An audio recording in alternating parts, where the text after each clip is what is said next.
With a new How to Train Your Dragon movie hitting theaters soon, there's a new video game based off DreamWorks Dragons in Dawn of the New Riders. But is this truly the dawn of something great, or is this one just a big hiccup?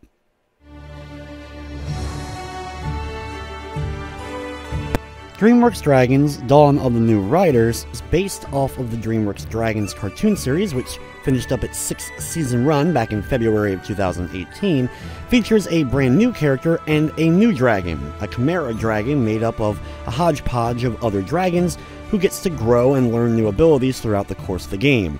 Your main character of Scribble is another new entity to this series, and while you will meet various characters from the franchise, but for the most part, it's just about this new character and new dragon in Scribble and Scratch. Characters like Astrid and Hiccup will make appearances, but Astrid, for example, just works as a shop throughout the course of the game and appears in various cutscenes. There's no voice acting, unfortunately, in the game, which is one of the disappointments, so if you're expecting to hear the voices of the characters, you're just going to be hearing a few grunts, a couple of highs, heys, and that's about it. The gameplay here, though, is a top-down action, bit of hack and slash with some Zelda-esque elements, such as hearts for your health, puzzles, and a bit of dungeons that you'll get to explore. Combat in the game is relatively simple. There's not a lot of depth to the action itself, but you do have your attack, you have a shield, you're able to dodge roll, as well as there are a few other moves and abilities that you and the dragon get that also help you in battle as the game progresses, but it really doesn't change up a whole lot of the combat from moment 1 to the end of the game. There is some variety added when you unlock new dragons because you're able to summon them into the fights, but honestly this just ends up making those fights even easier than they already were for me. Unfortunately, there's only the one difficulty in the game, and outside of the opening area where I found out quickly that enemies can kind of gang up on you, get you stuck against walls, and just quickly drain your health as there's really no invincibility frames, once I got a little bit of health and just 1 or 2 upgrades, I was breezing through combat. There's a decent amount of puzzles in the game, usually involving pushing blocks, standing on switches, or activating switches. The dragon really helps with the depth of puzzles as you'll need the abilities to help you out, such as firing lightning at switches or being able to use the fire to clear fog.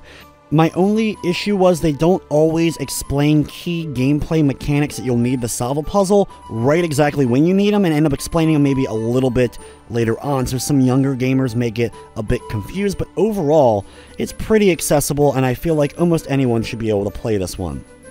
Another small disappointment is there is flying in the game, but it's just used on the world map to get from one area to another. You're not doing like air combat or racing like we've seen in other How to Train Your Dragon games.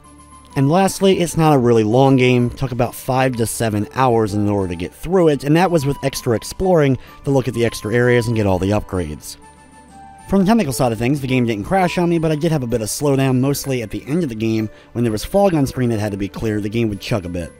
DreamWorks Dragons: Dawn of the New Riders is available for $39.99 in the PS4, but unfortunately it does not have a Platinum. It's also out on Nintendo Switch, Xbox One, and PC.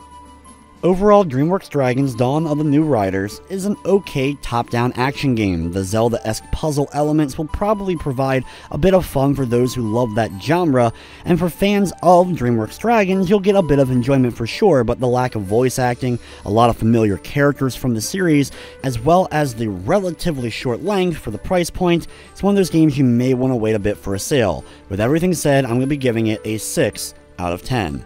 That's going to wrap up this review though. I'd like to thank you for watching, and of course, I hope you enjoyed.